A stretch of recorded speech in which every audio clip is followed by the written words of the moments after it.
This quick tutorial explains how to buy shares of Camtek Ltd, ticker CAMT, listed on NASDAQ, and provides basic context about its role in semiconductor inspection and metrology. This is educational content only and not financial advice. To trade, you need a brokerage account, and I'll use eToro as an example to show the steps. After registering, you must verify your account, usually with a government ID, and add funds before you can place an order.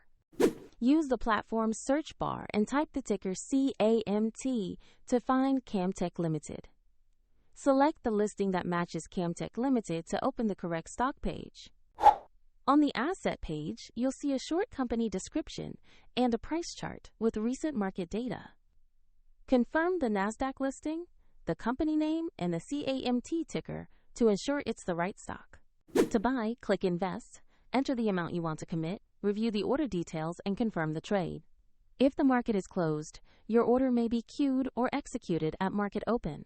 And if you lack sufficient funds, the platform will prompt you to add money before confirming.